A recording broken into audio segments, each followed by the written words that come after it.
Hello students, welcome to biology classes. आज के इस वीडियो में हम 12th आरबीएससी के एक इम्पॉर्टेंट चैप्टर ट्रांसपायरेशन वाष्पोत्सर्जन की स्टडी करेंगे। इस चैप्टर में प्लांट्स में किस तरह से एब्जॉर्ब वाटर को, एक्सेस ऑफ एब्जॉर्ब वाटर को किस तरह से प्लांट्स इवोपरेट करते हैं, वाटर वेपर के फॉर्म में किस तरह से वाटर लॉस करते हैं, इस मैकेनिज्म को हम स्टडी करेंगे। ट्रांसपायरेशन या वाष्पोत्सर्जन एक ऐसी बायोलॉजिकल प्रोसेस है जो प्लांट्स में, ग्रीन प्लांट्स में कंडक्ट होती है, हरे पादपों में पाई जाती है। इस प्रोसेस के थ्रू प्लांट्स एब्जॉर्ब वाटर का, एक्सेस ऑफ एब्जॉर्ब वाटर को अपनी एरियल सरफेस से इवोपरेट करते हैं, वाष्प की फॉर्म में, वाटर वेपर की फॉर्म में इवोपरेट करते हैं। The evaporation of water through aerial plant surface like stem, leaf, fruit and flower surface is called as transpiration. पादपों के वायवीय भाग जैसे पत्ती, तना, पुष्प, फल आदि से जल वाष्प के रूप में उड़ना या जल वाष्प के रूप में हानि होना वाष्पोत्सर्जन कहलाता है। वाटर लॉस है, जल हानि है, कहाँ से? एरियल सरफेस से। पानी कहाँ से इवोपरेट हो रहा है? प्लांट्स की एरियल सरफेस से। किस फॉर्म में? वाटर वेपर की फॉर्म में,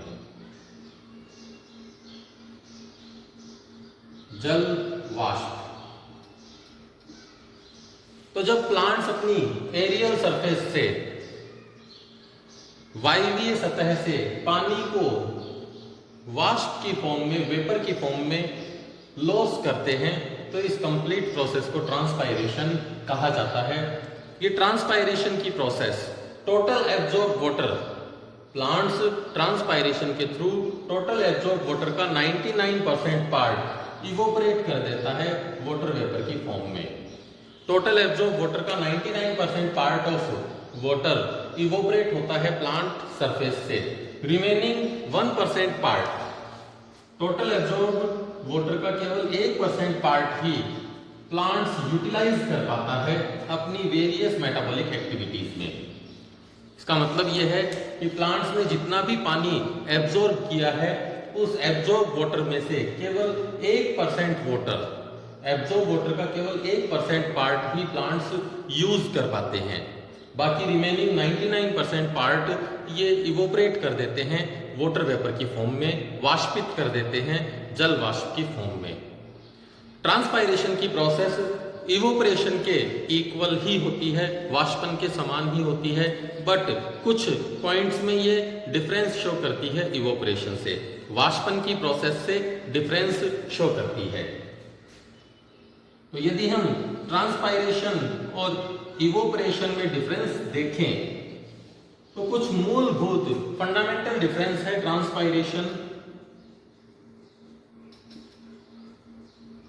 और इवेपोरेशन में। वाष्पन और वाष्पोत्सर्जन, इन दोनों प्रक्रियाओं में छोटे छोटे डिफरेंसेस हैं। जैसे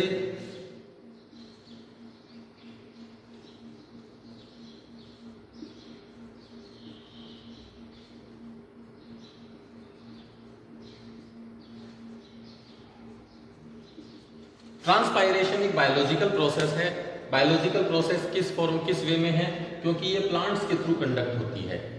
प्लांट्स के थ्रू, प्लांट्स जो कि लिविंग ऑर्गेनिज्म है, तो ट्रांसपायरेशन हमेशा लिविंग ऑर्गेनिज्म में कंडक्ट होती है। That means it is a biological process. Transpiration is a biological process. But अगर हम इवोपरेशन देखें, evaporation is a physical process.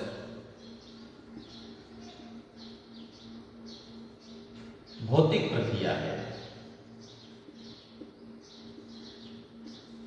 Evaporation की प्रोसेस एक भौतिक प्रक्रिया है, फिजिकल प्रोसेस है। दैट मीन्स ये नॉन लिविंग थिंग्स में कंडक्ट होती है, अजैव घटकों में पाई जाती है। इवोपरेशन हमेशा फिजिकल प्रोसेस होगी, और नॉन लिविंग थिंग्स में कंडक्ट होगी, जबकि ट्रांसपायरेशन की प्रोसेस लिविंग थिंग्स में कंडक्ट होती है। दैट मीन्स ये जैविक प्रक्रिया है।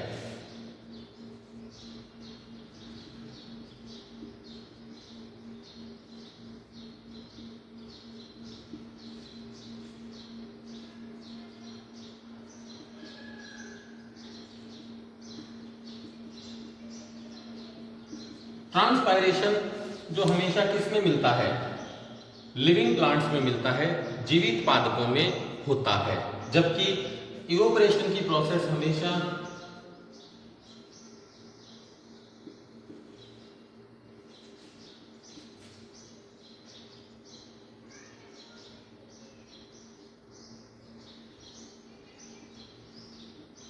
नॉन लिविंग थिंग्स,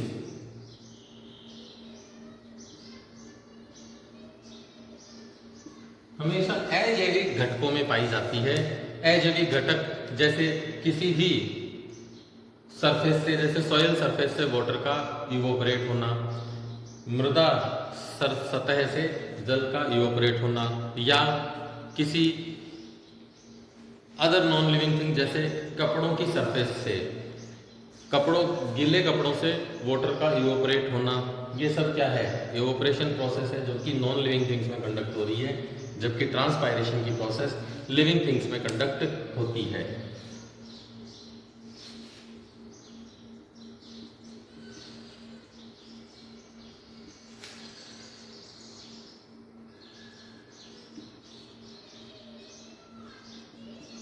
ट्रांसपायरेशन की प्रोसेस लिविंग थिंग्स में एक स्पेसिफिक स्ट्रक्चर स्टोमेटा की हेल्प से कंडक्ट होती है, रंध्रों की सहायता से कंडक्ट होती है। तो ट्रांसपायरेशन की प्रोसेस में स्टोमेटा की इन्वॉल्वमेंट होती है, स्टोमेटा प्रेजेंट होते हैं ट्रांसपायरेशन के लिए, जबकि इवोपरेशन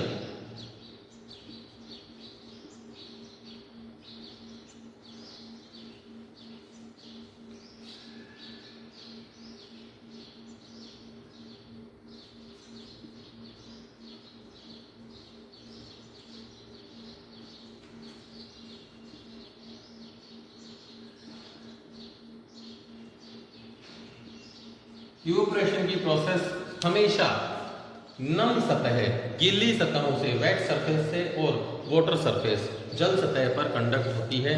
इवोपरेशन नम सतह, जितनी भी गीली सतह है, वेट सरफेसेस हैं, उन वेट सरफेसेस से वाटर का इवोपरेट होना इवोपरेशन है। या जैसे वाटर सरफेस, जल सतह से, जल की ऊपरी सतह से पानी का, वाटर का इवोपरेट होना इवोपरेशन है, वाष्पन है। जबकि प्लांट सरफेस पे प्रेजेंट स्टोमेटा के थ्रू वाटर लॉस, रंध्रों की सहायता से जल की हानि, ट्रांसपायरेशन कहलाती है। तो यहाँ स्टोमेटा की इन्वॉल्वमेंट है, जबकि यहाँ स्टोमेटा इन्वॉल्व नहीं होते, ये किसी भी गीली सतह पर कंडक्ट हो सकता है।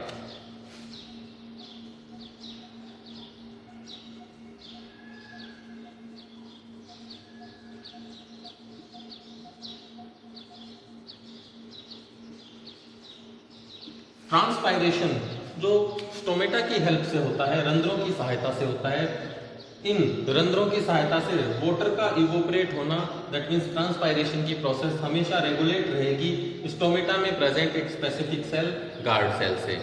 तो ट्रांसपायरेशन की प्रोसेस द्वार कोशिकाओं द्वारा नियंत्रित रहती है।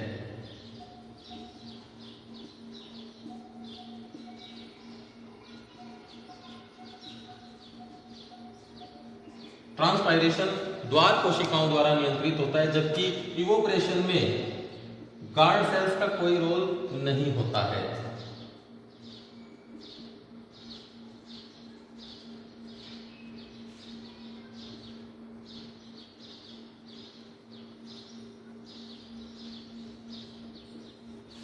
गार्ड सेल्स से इवोपरेशन की प्रोसेस गार्ड सेल्स से कंट्रोल नहीं होती, क्योंकि नॉन लिविंग थिंग्स में कंडक्ट हो रहा है। दैट मीन्स यहाँ स्टोमेटा नहीं होंगे, और स्टोमेटा की एब्सेंस के कारण गार्ड सेल्स भी यहाँ नहीं होती है। दैट मीन्स इवोपरेशन की प्रोसेस, वाष्पन की प्रक्रिया गार्ड सेल्स से कंट्रोल नहीं होती है, द्वार कोशिकाओं द्वारा नियंत्रित नहीं होती है।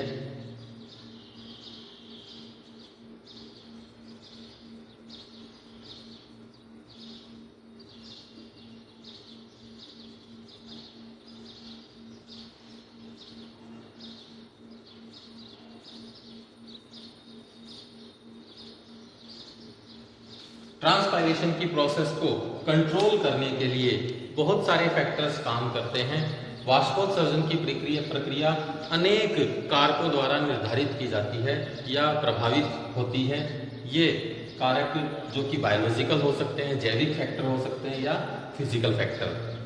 बायोलॉजिकल फैक्टर्स जैसे प्लांट्स का टाइप, प्लांट सरफेस पर स्टोमेटा के नंबर, स्टोमेटा का डिस्ट्रीब्यूशन, रंध्रों की संख्या, रंध्रों का वितरण, पादप का प्रकार, ये सभी बायोलॉजिकल फैक्टर्स हैं जो ट्रांसपायरेशन की रेट को नियंत्रित करते हैं, प्रभावित करते हैं।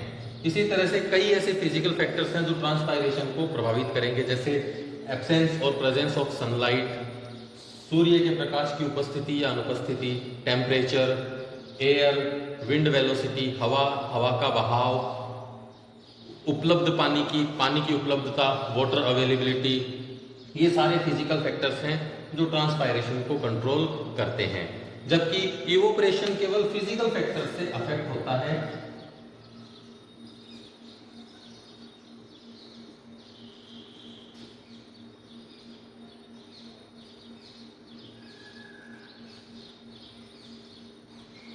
यहां इवोपरेशन की प्रोसेस केवल फिजिकल फैक्टर्स के थ्रू कंट्रोल होगी। फिजिकल फैक्टर्स, भौतिक कारक ही वाष्पन की प्रक्रिया को प्रभावित करते हैं। कोई जैविक कारक वाष्पन की क्रिया को प्रभावित नहीं करता है। तो कुल मिलाकर इवोपरेशन और ट्रांसपायरेशन दोनों ही सिमिलर प्रोसेस है। दोनों में ही किसी भी सरफेस से वाटर लॉस होता है। दोनों में सरफेस से वाटर लॉस होता है। दैट मीन्स ये सरफेस प्रोसेस है, सतही प्रक्रिया है, जिसमें सतह से जल का वाष्प के रूप में जल की हानि होती है। परंतु कुछ पॉइंट्स ऐसे हैं जिनमें ये डिफरेंस शो करते हैं, जैसे बायोलॉजिकल प्रोसेस है ट्रांसपायरेशन, इवोपरेशन फिजिकल प्रोसेस है। ट्रांसपायरेशन में लिविंग प्लांट सेल्स इन्वॉल्व होती है, जबकि इवोपरेशन में नॉन लिविंग थिंग्स में इवोपरेशन की प्रोसेस कंडक्ट होती है। ट्रांसपायरेशन की प्रोसेस लिविंग बींग्स में, मोस्टली प्लांट्स में स्टोमेटा की हेल्प से कंडक्ट होती है, जबकि यहाँ स्टोमेटा का कोई रोल नहीं होता है। वाटर का इवोपरेशन हमेशा वेट सरफेस, नम सतह या वाटर सरफेस से होता है, जल सतह से होता है। ट्रांसपायरेशन की प्रोसेस को रेगुलेट करना, ट्रांसपायरेशन की रेट क्या रहेगी, ज़्यादा होगी या कम होगी, ये रेगुलेशन हमेशा प्लांट सरफेस पर मिलने वाले स्टोमेटा को कवर करने वाली सेल, गार्ड सेल से कंट्रोल होती है, जबकि इवोपरेशन में गार्ड सेल्स का कोई रोल नहीं होता है। इसी तरह से ट्रांसपायरेशन की रेट, बहुत सारे फैक्टर्स, अनेक ऐसे फैक्टर्स हैं जो ट्रांसपायरेशन रेट को अफेक्ट करते हैं, जैसे बायोलॉजिकल फैक्टर्स और फिजिकल फैक्टर्स। तो ट्रांसपायरेशन बायोलॉजिकल एंड फिजिकल दोनों तरह के फैक्टर्स से कंट्रोल होता है, जबकि इवोपरेशन केवल फिजिकल फैक्टर से कंट्रोल होता है, भौतिक कारकों द्वारा प्रभावित होता है।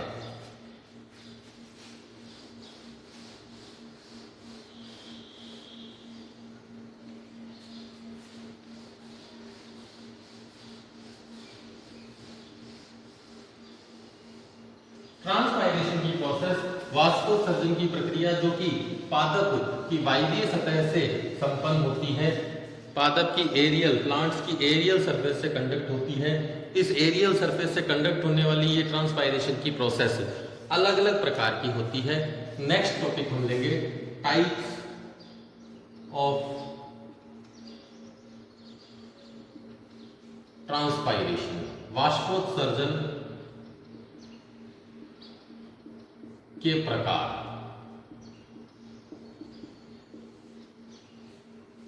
वाष्पोत्सर्जन के प्रकार, ट्रांसपायरेशन के टाइप्स।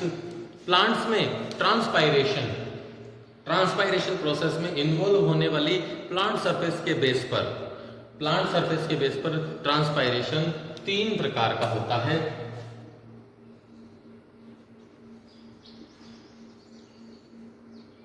क्यूटिकुलर ट्रांसपायरेशन, उपत्वचीय वाष्पोत्सर्जन।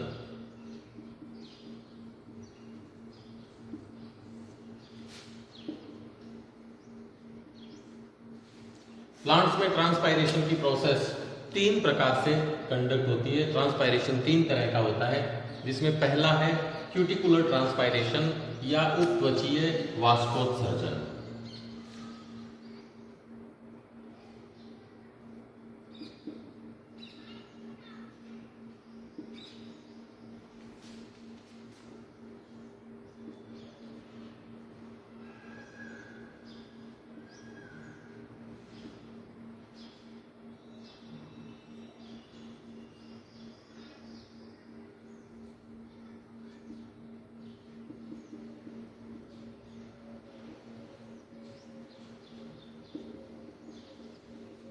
क्यूटिकुलर ट्रांसपायरेशन हमेशा हर्बेशियस प्लांट, शाकीय पादपों में पाया जाता है, शाकीय पादपों की सतह पर। हर्बेशियस प्लांट्स जो कोमल होते हैं, सॉफ्ट स्टेम वाले होते हैं, इन हर्बेशियस प्लांट्स में क्यूटिकुलर ट्रांसपायरेशन होता है। इन प्लांट्स की सरफेस पर, प्लांट सरफेस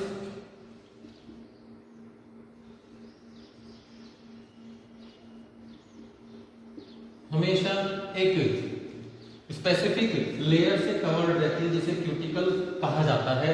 क्यूटिकल ये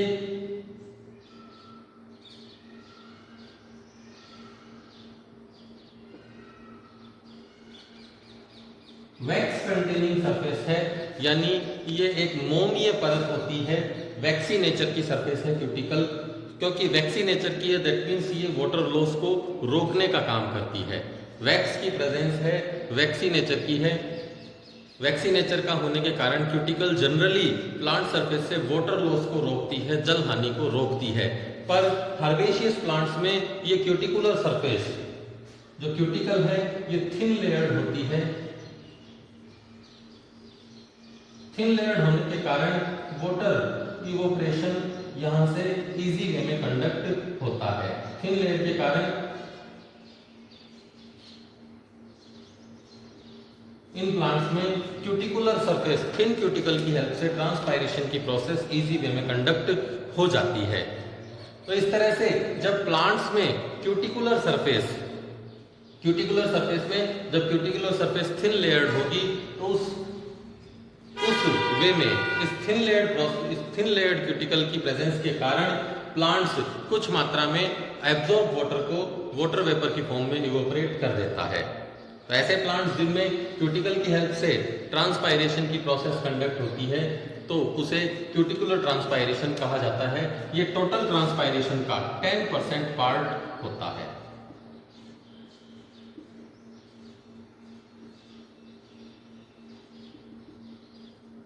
प्लांट्स में क्यूटिकुलर ट्रांसपायरेशन टोटल ट्रांसपायरेशन का 10% होता है।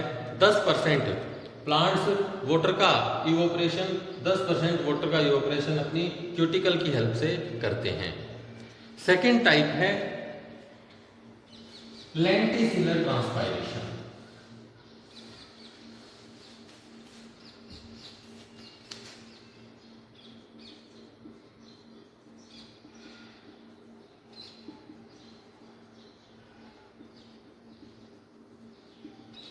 लेंटिसिलर ट्रांसपायरेशन वात रंध्रीय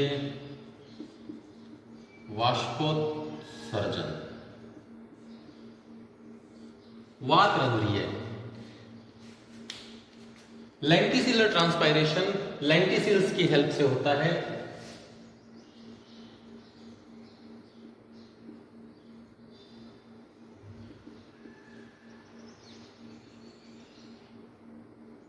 वात रंध्रों की सहायता से होता है।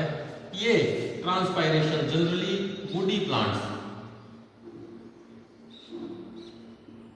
प्लांट्स काष्ठीय पादपों में पाया जाता है। काष्ठीय पादपों में स्टेम सरफेस पर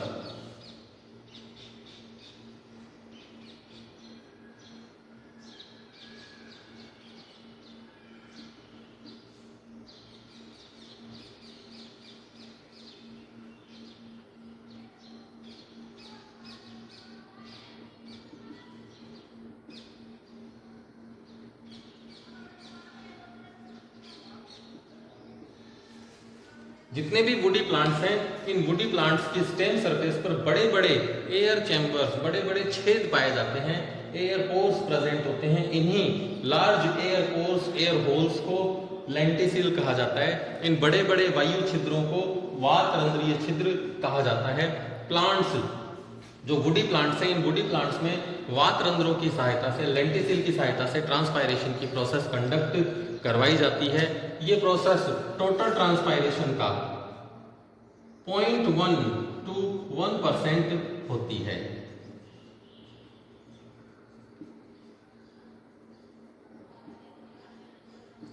कुल वाष्पोत्सर्जन का 0.1 से 1% भाग वात रंध्रीय वाष्पोत्सर्जन द्वारा होता है।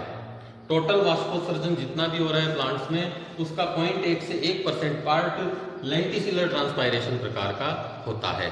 ये लेंटिसिलर ट्रांसपायरेशन याद रखना किसमें होता है? वुडी प्लांट्स में। और क्यूटिकुलर ट्रांसपायरेशन कहां से होता है? Via cuticle of herbaceous plants. शाकीय पादपों की उपत्वचा से होने वाली जल हानि क्यूटिकुलर ट्रांसपायरेशन में आएगी।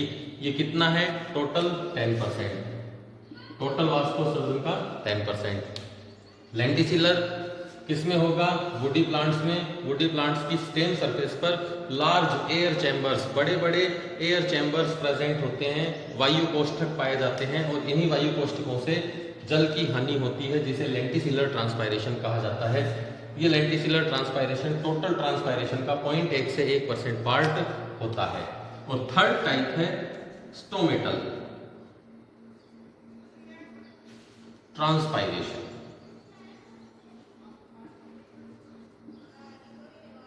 रंध्रीय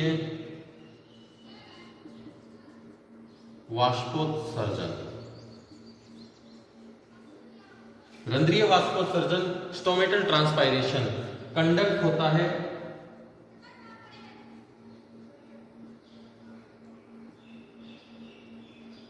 stomata of plants. Plant surface पर, जैसे लीफ सरफेस पर मिलने वाले छोटे छोटे छिद्र, प्लांट्स में leaf surface, stem, green stem surfaces पर छोटे छोटे छिद्र पाए जाते हैं। इन हरी सतहों पर, चाहे वो लीफ हो या स्टेम हो, हरा स्टेम और लीफ, इन दोनों प्लांट सरफेसेस पर छोटे छोटे छिद्र पाए जाते हैं, जिन्हें रंध्र कहा जाता है। और इन्हीं रंध्रों की सहायता से प्लांट्स एक्सेस ऑफ वाटर को इवोपरेट करता है। जब प्लांट्स इन रंध्रों की सहायता से स्टोमेटा की हेल्प से वाटर इवोपरेशन करते हैं, तो इस प्रोसेस को स्टोमेटल ट्रांसपायरेशन कहा जाता है। तो प्लांट्स में जब स्टोमेटा की हेल्प से ट्रांसपायरेशन की प्रोसेस कंडक्ट होती है, तो उसे स्टोमेटल ट्रांसपायरेशन कहा जाता है। ये मोस्ट कॉमन टाइप है ट्रांसपायरेशन का।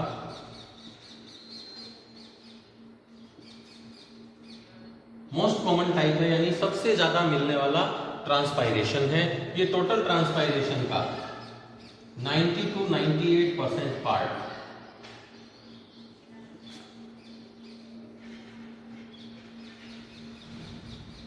टोटल ट्रांसपायरेशन का 90 to 98% पार्ट कवर करता है। दैट मीन्स कोई भी प्लांट जब भी वाटर का इवोपरेशन करेगा ट्रांसपायरेशन प्रोसेस से, तो ये मोस्ट ऑफ ट्रांसपायरेशन स्टोमेटा की हेल्प से होता है, रंध्रों की सहायता से होता है। तो प्लांट्स में सबसे ज्यादा मिलने वाला ट्रांसपायरेशन है स्टोमेटल ट्रांसपायरेशन। ये हमें याद रखना है।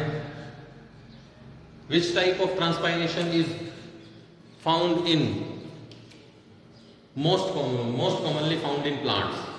किस तरह का ट्रांसपायरेशन सबसे ज्यादा सामान्य रूप से प्लांट्स में मिलता है? Stomatal transpiration. स्टोमेटल ट्रांसपायरेशन के अलावा प्लांट्स में ट्रांसपायरेशन के दो टाइप और हैं। कौन से? वातरंध्रीय लेंटिसिलर और उपत्वचीय क्यूटिकुलर। इन दोनों का परसेंटेज बहुत कम है, यानी ये बहुत कम मात्रा में वाटर का इवोपरेशन कर पाते हैं। जनरली प्लांट्स अपना वाटर इवोपरेशन एरियल सरफेस पर मिलने वाले छोटे छोटे छिद्रों की सहायता से करते हैं, जिन्हें रंध्र कहा जाता है। तो प्लांट्स में रंध्र पाए जाते हैं ट्रांसपायरेशन के लिए, स्टोमेटा पाए जाते हैं जो वाटर इवोपरेशन का वर्क करते हैं। स्टोमेटा जो किसी भी प्लांट्स की ग्रीन सरफेस पर प्रेजेंट होते हैं, हरी सतहों पर पाए जाते हैं, ये हरी सतह पर मिलने वाले छोटे छोटे छिद्र, इन्हें स्टोमेटा कहा जाता है। प्लांट सरफेस पर मिलने वाले स्टोमेटा अपनी स्ट्रक्चर में कुछ स्पेसिफिक नेचर शो करते हैं, कुछ स्पेसिफिक कैरेक्टरिस्टिक्स शो करते हैं।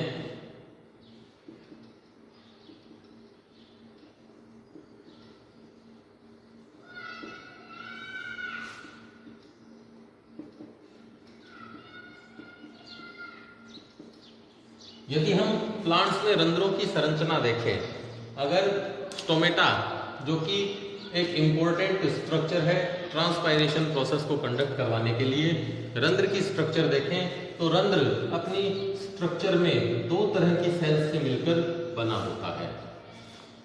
The stomata consist two types of cells, guard cell and subsidiary cell, द्वार कोशिका और सहायक कोशिका। दो तरह की सेल से मिलकर बना होता है।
प्लांट्स में स्टोमेटा दो तरह की सेल से मिलकर बना होता है, गार्ड सेल और सब्सिडरी सेल, सहायक सेल, सहायक कोशिकाएं। गार्ड सेल्स जो स्टोमेटा में present centrally located pore, stomata या रंध्र को कवर करता है, ये रंध्र की प्रोटेक्टिव सेल्स हैं।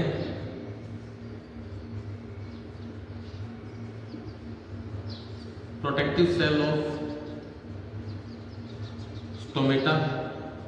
गार्ड सेल्स जो रंध्र को, स्टोमेटा को प्रोटेक्ट करती है, सुरक्षा देने का कार्य करती है। साथ ही साथ ये गार्ड सेल्स शेप में, अपने आकार में, शेप में ये बीन शेप या किडनी शेप्ड होती है इन डाइकोट प्लांट। डाइकोट प्लांट में द्विबीजपत्री है। द्विबीजपत्री पादपों में गार्ड सेल्स बीन शेप्ड होती है, किडनी के जैसी होती है या सेम के बीज के आकार की होती है, जबकि इन मोनोकोट प्लांट एक बीजपत्री पादप,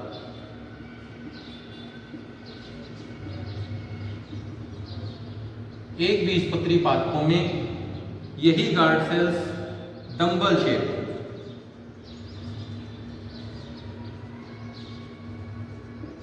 डंबल के आकार की होती है। अगर हम एक बीजपत्री पादपों में गार्ड सेल्स की शेप देखें तो एक बीजपत्रीय पादपों में मोनोकोट प्लांट में गार्ड सेल्स डंबल शेप्ड होती है। जिस तरह से एक्सरसाइज करने वाले डंबल दिखाई देते हैं उसी तरह की गार्ड सेल्स दिखाई देती हैं मोनोकोट प्लांट में। मोनोकोट प्लांट्स की गार्ड सेल्स डंबल शेप्ड होती है और डाइकोट प्लांट की गार्ड सेल्स बीन शेप की होती है। तो ये एक इम्पॉर्टेंट पॉइंट है जो हमें गार्ड सेल्स के लिए याद रखना है।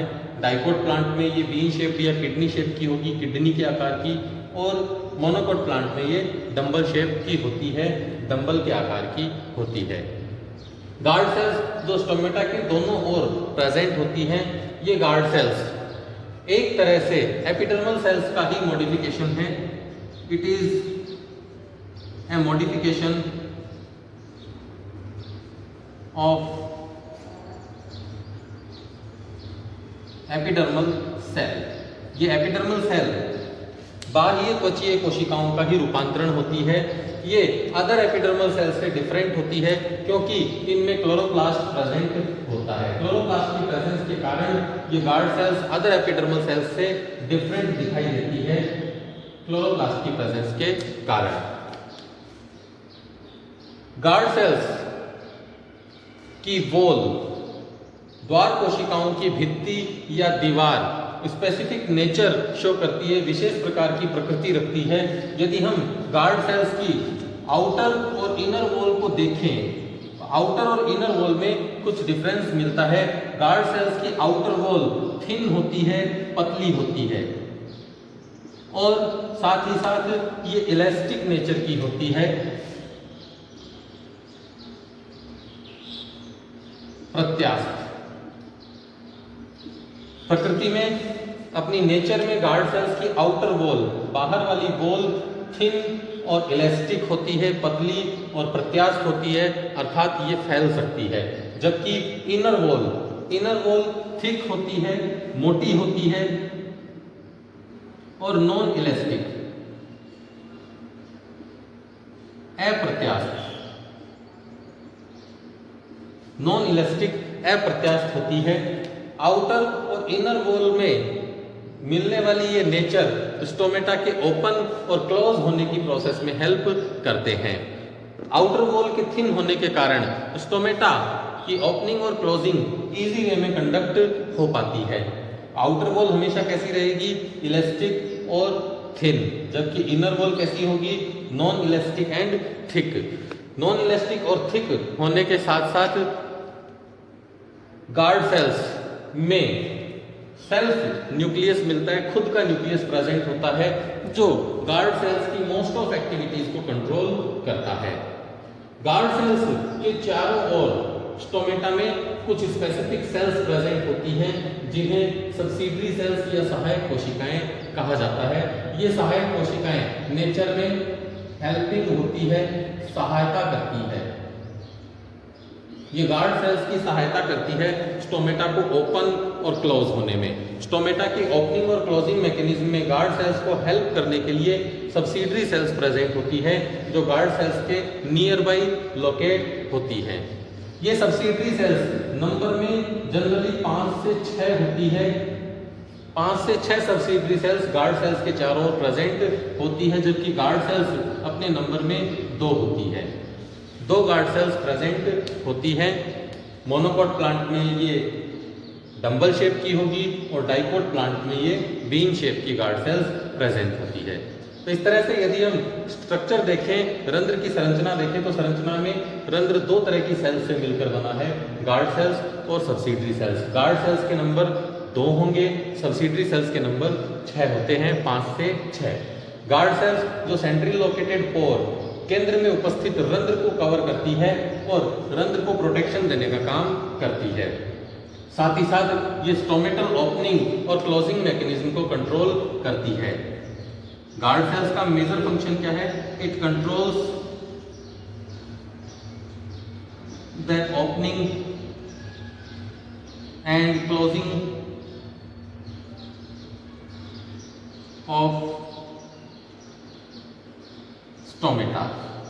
स्टोमेटा को प्रोटेक्ट करने के अलावा ये ओपनिंग और क्लोजिंग मैकेनिज्म, रंध्र के खुलने और बंद होने की प्रक्रिया को कंट्रोल करती है गार्ड सेल्स। और इसी ओपनिंग और क्लोजिंग मैकेनिज्म को कंट्रोल करने के लिए इसे सहायता करती है सब्सिडरी सेल्स। आज के वीडियो में इतना ही।